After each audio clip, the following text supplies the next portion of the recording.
0% commission, low and fair prices. Download Volta app now. Enjoy Voltastic rides. నమస్తే, నేను Keshav. Welcome to Suman TV. Andhra Pradesh రాజకీయాల్లో రోజుకొక అనూహ్య పరిణామం, ఎవరు ఊహించని ఎత్తులు పై ఎత్తులు జరగడం మామూలు అయిపోయినటువంటి పరిస్థితి. ఇప్పుడు జనసేన పార్టీ అధినేత జనసేనాని పవన్ కళ్యాణ్ కూడా అదే రీతిలో వ్యవహరించబోతున్నారా?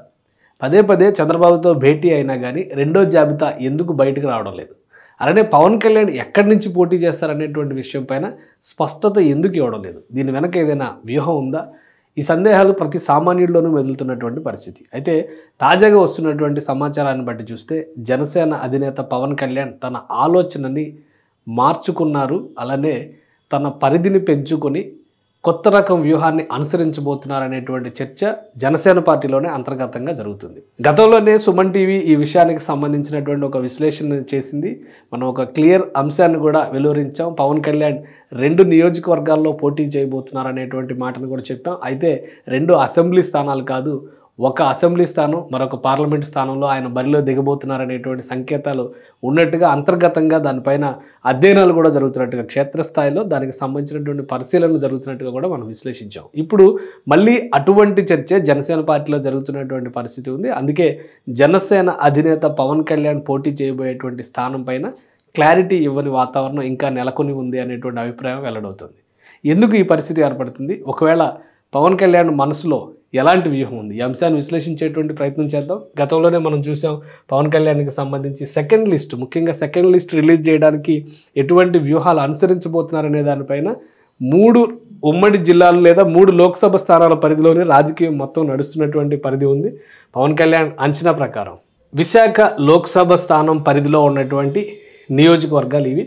వాస్తవానికి విశాఖ లోక్సభ స్థానం పరిధిలో ఉన్నటువంటి నియోజకవర్గాలు కనుక మనం ఒకసారి పరిశీలించి చూస్తే మొత్తం 7 నియోజకవర్గాలు, ప్రతి లోక్సభ స్థానంలో 7 నియోజకవర్గాలు ఉంటాయి. లోక్సభ పరిధిలో 7 స్థానాలు. అలానే Visakhapatnam east, Visakhapatnam west, Gajuwaka, Bheemili, Visakhapatnam south, Visakhapatnam north, Srungavarapukota.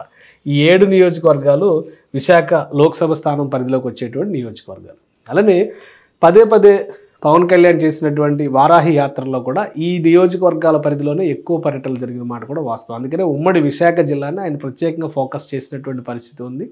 దానిలో ముఖ్యంగా అర్బన్ విశాఖని, విశాఖ లోక్సభ స్థానం పరిధిలోనే ఎక్కువ పర్యటనలు జరిగినటువంటి పరిస్థితి ఉంది. సో ఈ నేపథ్యంలో తెలుగుదేశం జనసేన పార్టీ ఫస్ట్ లిస్ట్లో ఒక క్లారిటీ ఇచ్చేసినాయి. 2 నియోజకవర్గాలకు సంబంధించి ఫస్ట్ లిస్ట్లో తెలుగుదేశం పార్టీ తన అభ్యర్థులను కూడా ప్రకటించేసింది. ఒకటి Visakhapatnam east Velagapudi Ramakrishna Babu sitting MLA, ఆయనకే ఇచ్చారు. అలానే విశాఖపట్నం వెస్ట్ గణబాబు, ఆయన సిట్టింగ్, ఆయనకే అవకాశం ఇచ్చారు. ఇక మిగతా నియోజకవర్గాలు 4 నియోజకవర్గాలు ఉన్నాయి. అందులో గాజువాక, భీమిలి, విశాఖపట్నం సౌత్, విశాఖపట్నం నార్త్, శృంగవరపుకోట. వీటిలో కూడా ఇక్కడ నార్త్ సీటు సిట్టింగ్ స్థానం అయితే బీజేపీకి వెళ్ళేటువంటి అవకాశం ఉంది అనేటువంటి అభిప్రాయాలు ఎక్కువగా ఉన్నాయి. ఎందుకంటే 2014 లెక్కల ప్రకారం చూస్తే కానీ ఇక్కడ బీజేపీ బరిలో దిగినటువంటి పరిస్థితి. అక్కడి నుంచి విష్ణుకుమార్ రాజు గెలుపొందారు కూడా. ఇక శృంగవరపుకోటకు సంబంధించి ఇది టీడీపీ కోటాలోకి వెళ్ళేటువంటి సీట్ అని క్లారిటీ వచ్చేసింది.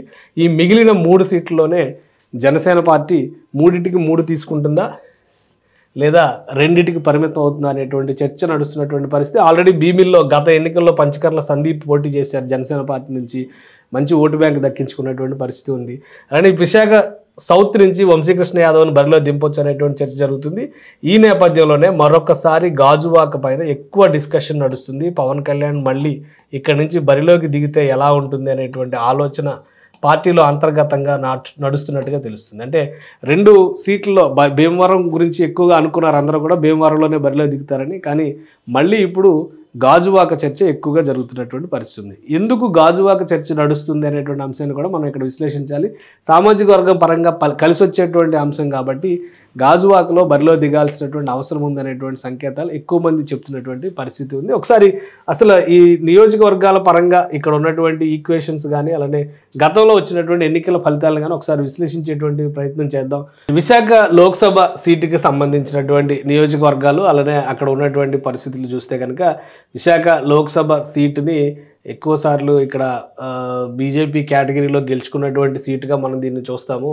2014 ఎన్నికల్లో బీజేపీకి కేటాయించినటువంటి సీటు ఖమ్మంపాటి హరిబాబు ఇక్కడ నుంచి ఎంపీగా గెలుపొందారు. 2019లో మళ్ళీ వైఎస్ఆర్ కాంగ్రెస్ పార్టీ గెలుచుకుంది. అంతకుముందు 2 టర్మ్లో కూడా క్లియర్గా కాంగ్రెస్ పార్టీ పురంధేశ్వరి, ఇప్పుడు దగ్గుబాటి పురంధేశ్వరి ఇక్కడ పార్టీలో ఉన్నటువంటి పరిస్థితి ఉంది కాబట్టి 2009లో ఆమె గెలుపొందారు. 2004లో అంతకు ముందర జనార్దన్ రెడ్డి గారు, నేదురుమల్లి జనార్దన్ రెడ్డి గారు అక్కడి నుంచి గెలుపొందినటువంటి పరిస్థితి ఉంది. సో ఇది విశాఖ లోక్సభకు సంబంధించినటువంటి ఈక్వేషన్. అయితే విశాఖలో ఉన్నటువంటి నియోజకవర్గాల పరంగా గాజువాక పరిస్థితి మనం ఒకసారి పరిశీలించి చూస్తే ప్రజారాజ్యం పార్టీ సిట్టింగ్ ఎమ్మెల్యే అప్పట్లో గెలుపొందిన 2009లో ప్రజారాజ్యం పార్టీ ఎమ్మెల్యే గెలుపొందినటువంటి పరిస్థితి ఉంది. అక్కడ పోటీ పరంగా కూడా తెలుగుదేశం పార్టీ తెలుగుదేశం పార్టీ దీన్ని పొత్తులో భాగంగా 2009 ఎలక్షన్స్లో మహాకూటమి ద్వారా పోటీ చేసింది కాబట్టి పొత్తులో భాగంగా సిపిఎంకి కేటాయిస్తే ఆ పార్టీ ఏకంగా 4వ స్థానంలో నిలిచినటువంటి పరిస్థితి అప్పుడు ఉంది. సో సెకండ్ పొజిషన్లో తిప్పల గురుమూర్తి రెడ్డి ఇక్కడ థర్డ్ పొజిషన్లో ఉంటే సెకండ్ పొజిషన్లో తిప్పల నాగిరెడ్డి ఉన్నారు. ప్రస్తుతం ఈయన వైఎస్ఆర్సీపీ ఎమ్మెల్యేగా గెలుపొందారు 2009 ఎలక్షన్స్లో పవన్ కళ్యాణ్ని ఓడించి. సో ఇక్కడ లెక్కల ప్రకారం మనం చూస్తే కనుక తెలుగుదేశం పార్టీ కూడా ఈ నియోజకవర్గంలో 3వ స్థానంలో ఉన్నటువంటి పరిస్థితి ఉంది. 2019 ఎన్నికల్లో చూస్తే కనుక తిప్పల నాగిరెడ్డి వైసీపీ నుంచి గెలుపొందితే జనసేన పార్టీ నుంచి పవన్ కళ్యాణ్ సెకండ్ పొజిషన్లో నిలబడినటువంటి పరిస్థితి ఉంది. సో అంతకుముందర సిట్టింగ్ ఎమ్మెల్యేగా గెలిచినటువంటి పల్లా శ్రీనివాసరావు పూర్తిగా 3వ స్థానానికి పడిపోయారు. ఈ నేపథ్యంలో మరొకసారి విశాఖ లోక్సభ స్థానం పరిధిలో పోటీ చేస్తే విశాఖ లోక్సభ స్థానం పరిధిలో ఉన్నటువంటి నియోజకవర్గాలు అన్నిటిపైన పవన్ కళ్యాణ్ ప్రభావం ఎక్కువగా ఉంటుంది కాబట్టి ఎందుకంటే గోదావరి జిల్లాల్లో ఇప్పటికే సామాజిక వర్గ పరంగా ఉన్నటువంటి బలం కలిసి వస్తుందనేటువంటి అంచనాతో మరోసారి తెరపైకి గాజువాక అంశాన్ని తీసుకొచ్చారు. అయితే ప్రస్తుతం పవన్ కళ్యాణ్ మనసులో ఉన్నటువంటి అంచనాల ప్రకారం చూస్తే గాజువాక కంటే కూడా ఇక్కడ అనకాపల్లి నియోజకవర్గం అనకాపల్లి లోక్సభ స్థానానికి సంబంధించి కూడా ఒక స్పష్టత ఉంది. అనకాపల్లి లోక్సభ స్థానంలో ఇప్పటికే 2 నియోజకవర్గాలు తెలుగుదేశం పార్టీ అనౌన్స్ చేసేసినటువంటి పరిస్థితి ఉంది.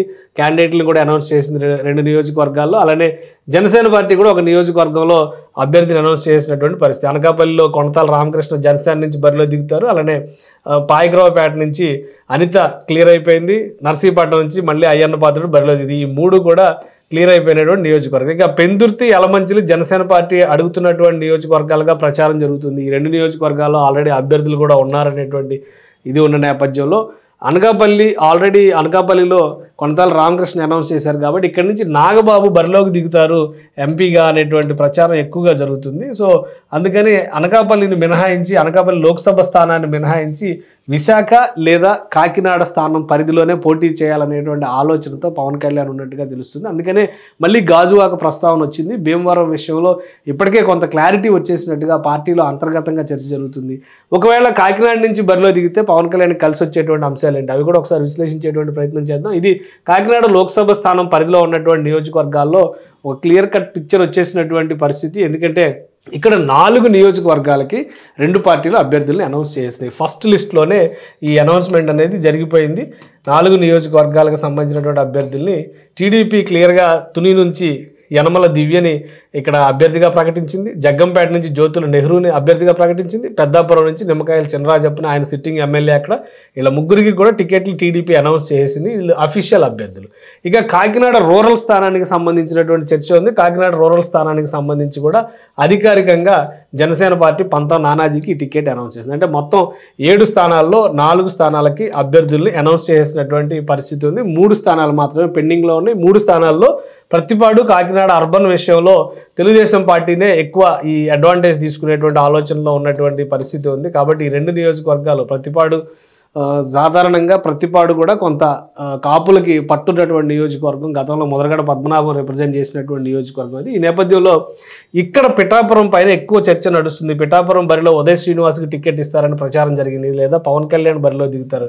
ఒకవేళ పవన్ కళ్యాణ్ బరిలో దిగితే గత చరిత్రను బట్టి చూస్తే పిఠాపురం కాన్స్టిట్యున్సీని కూడా 2009 ఎలక్షన్స్లో ప్రజారాజ్యం పార్టీ గెలుచుకున్నటువంటి కాన్స్టిట్యున్సీ. అలానే ఓవరాల్గా కాకినాడ లోక్సభ స్థానం పరిధిలో కూడా ఎక్కువ ప్రభావం చూపించేటువంటి అవకాశం ఉన్న నియోజకవర్గంగా జనసేన పార్టీ నాయకులు అంచనా వేస్తున్నారు. ఒకసారి 2009 లెక్కలను కూడా మనం ఒకసారి పరిశీలించేటువంటి ప్రయత్నం చేద్దాం. ఎందుకంటే కాకినాడలో ఎలాంటి పరిణామాలు ఉన్నాయి, కాకినాడ లోక్సభ స్థానం హిస్టరీ ఏంటో కూడా ఒకసారి చూడాల్సినటువంటి అవసరం ఉంది. ఇది 2014లో తోట నరసింహం గెలుపొందారు తెలుగుదేశం పార్టీ అభ్యర్థిగా ఎంపీగా.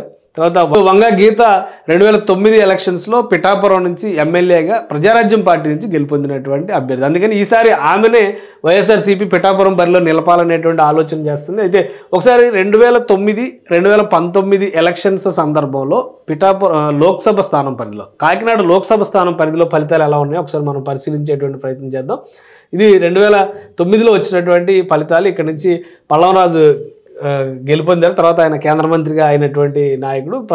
ఇక్కడ చలమలశెట్టి సునీల్ కాకినాడ ఎంపీ అభ్యర్థిగా ప్రజారాజ్యం పార్టీ నుంచి బరిలో దిగారు. సెకండ్ పొజిషన్లో ఉన్నారు. అంటే 2,89,000 ఓట్లు దక్కించుకున్నారు. ఆసక్తికరమైనటువంటి విషయం ఏంటంటే ఇదే చలమలశెట్టి సునీల్ 2014 వచ్చేసరికి వైఎస్ఆర్సీపీ నుంచి బరిలో దిగారు. మళ్ళీ ఓటమి పాలైనటువంటి పరిస్థితి. మెజారిటీ చాలా తక్కువ మెజారిటీ, 3,000 ఓట్ల తేడాతో తోట నరసింహం బయటపడినటువంటి పరిస్థితి. సో 2019లో మళ్ళీ ఏం జరిగిందో చూద్దాం. 2019 ఎందుకంటే 2014లో 3 పార్టీలు కలిసి బరిలో దిగినాయి, తెలుగుదేశం, జనసేన, బీజేపీ. 2019లో విడివిడిగా పోటీ చేసిన నేపథ్యంలో రిజల్ట్ ఎలా వచ్చిందో చూద్దాం. వంగ గీత పోటీ చేసింది, ఆమె గెలుపొందింది 25,000 ఓట్ల మెజారిటీతో. చలమలశెట్టి సునీల్ వైసీపీ నుంచి తెలుగుదేశంలోకి వచ్చి ఓటమి పాలయ్యారు 25,000 తేడాతో. మళ్ళీ ఇప్పుడు బరిలో దిగబోతుంది. ఇక్కడ జ్యోతుల వెంకటేశ్వర జనసేన పార్టీ నుంచి 1,33,000 ఓట్లు చీల్చినటువంటి పరిస్థితి ఉంది.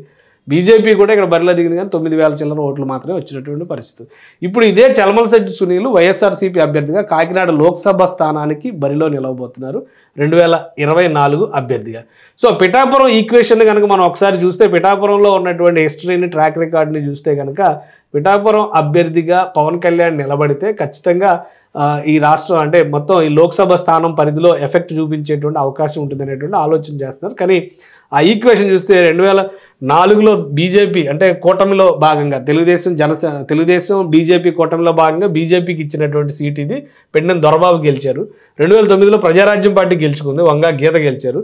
ఇండిపెండెంట్గా ఎస్వీఎస్ఎన్ వర్మ 2014 అంటే ఆయన టికెట్ నిరాకరించి వేరే వాళ్ళకి ఇవ్వడంతో తెలుగుదేశం పార్టీ అభ్యర్థిని 3వ స్థానంలోకి నెట్టేసి ఆయన గెలుపొందినటువంటి పరిస్థితి. తర్వాత 2019లో ఇదే పెండెం దొరబాబు వైఎస్ఆర్ కాంగ్రెస్లో చేరి గెలిచినటువంటి స్థానం ఇది.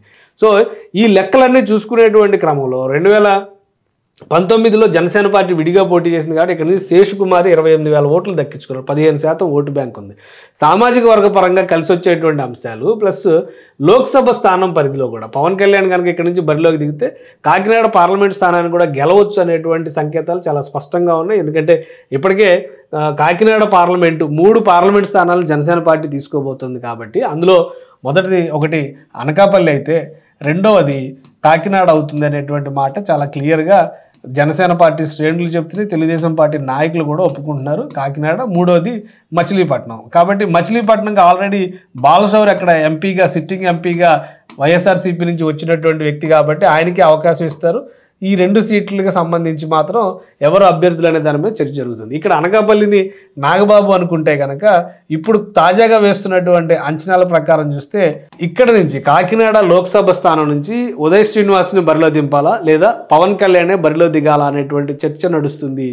పవన్ కళ్యాణ్ కనుక లోక్సభ స్థానం పరిధిలో పోటీలో దిగితే అసెంబ్లీకి దూరం అవుతారు అనేటువంటి ఆలోచన ఉంది కాబట్టి శ్రేణులు నిర్వీర్యం అయ్యేటువంటి పరిస్థితి ఉంటుంది అనేటువంటి ఆలోచనతో పిఠాపురం నుంచి అలానే పిఠాపురం ఎమ్మెల్యేగా కాకినాడ నుంచి ఆయన ఎంపీగా 2 స్థానాల్లో కూడా పవన్ కళ్యాణే పోటీ చేయాలనేటువంటి వాదన బలపడుతుందనేటువంటి సంకేతాలు చాలా స్పష్టంగా ఉన్నాయి. Kakinada MP plus Pithapuram MLA ఈ 2 స్థానాలకి పవన్ కళ్యాణే బరిలో దిగుతారనేటువంటి చర్చ నడుస్తున్నటువంటి పరిస్థితి ఉంది. అలానే బీజేపీతో పొత్తు పైన ఒక స్పష్టత వచ్చిన తర్వాత పవన్ కళ్యాణ్ తన వ్యూహాన్ని ప్రకటించబోతున్నారు. ఎందుకంటే పవన్ కళ్యాణ్ని ఓడించడానికి అధికార వైసీపీ ఆల్రెడీ ఒక ప్లాన్ రెడీ చేసి పెట్టుకుంది. ప్లాన్ ఏ, ప్లాన్ బి 2 కూడా రెడీగా ఉన్నటువంటి పరిస్థితి. ఎందుకంటే భీమవరంలో పోటీ చేస్తే గతంలో ఎవరి చేతులు అయితే ఓటమి పాలయ్యారో మళ్ళీ ఆయన్నే బరిలోకి దింపాలా లేదా అభ్యర్థిని మార్చాలనేటువంటి చర్చ వైసీపీలో విస్తృతంగా జరుగుతుంది. కాకినాడలో పిఠాపురం నుంచి కనుక పోటీ చేస్తే వంగా గీతను బరిలో దింపాలని ముందు అనుకున్నారు.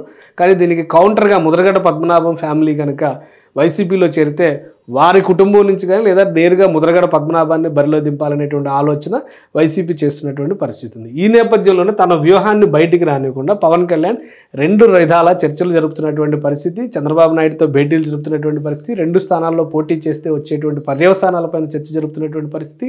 బీజేపీ కనుక కూటమిలోకి వస్తే బీజేపీ ఆమోదంతో లోక్సభకి కూడా పవన్ కళ్యాణ్ బరిలో దిగడం దాదాపు ఖరారు అయిపోయినట్టే భావించాలి. ఒకవేళ పవన్ కళ్యాణ్ లోక్సభ బరిలో గెలుపొందితే ఆయన రాష్ట్ర రాజకీయాలకి చేదోడు వాదోడుగా ఉన్నప్పటికీ కూడా రాష్ట్ర రాజకీయాల కంటే కూడా కేంద్ర రాజకీయాలపైన ఎక్కువ ఫోకస్ పెట్టే అవకాశం ఉంది. బీజేపీ కేంద్ర మంత్రివర్గంలో కూడా పవన్ కళ్యాణ్కి చోటు కల్పించేటువంటి అవకాశం ఉంటుంది. అలానే జనసేన, తెలుగుదేశం, బీజేపీ కూటమి ప్రభుత్వం ఏర్పడుతుంది కాబట్టి కూటమిలో ఉన్నటువంటి బలమైన నాయకులతో రాష్ట్ర రాజకీయాలను కూడా నియంత్రించడానికి అవకాశం ఉంటుందనేటువంటి ఒక ఆలోచన చేసినట్టుగా తెలుస్తుంది. ఒకవేళ బీజేపీ కూటమిలోకి రావడం ఖరారైతే బీజేపీ పెద్దల ఆశీస్సులతో పవన్ కళ్యాణ్ లోక్సభ స్థానానికి, లోక్సభ బరిలో దిగడానికి అవకాశాలు ఎక్కువ శాతం కనిపిస్తున్నాయి. రాష్ట్ర రాజకీయాలకు దూరం జరిగినట్టు కాదు, రాష్ట్ర ప్రభుత్వానికి కాపలాదారుగా ఉంటూ కేంద్రం నుంచి రావాల్సినటువంటి సహకారాన్ని అందించే విధంగా, కేంద్ర ప్రభుత్వం నుంచి కావాల్సినటువంటి సహకారాన్ని పొందే విధంగా పవన్ కళ్యాణ్ రెండింటి మధ్య ఒక అనుసంధానకర్తగా వ్యవహరించబోతారు అనేటువంటి మాటను ఆయన సన్నిహితులు చెబుతున్నటువంటి పరిస్థితి ఉంది. సో ఈ వ్యూహాలు ఏ విధంగా ఉండబోతాయి అనేది 1-2 రోజుల్లో తేలేటువంటి ఛాన్సెస్ ఉన్నాయి.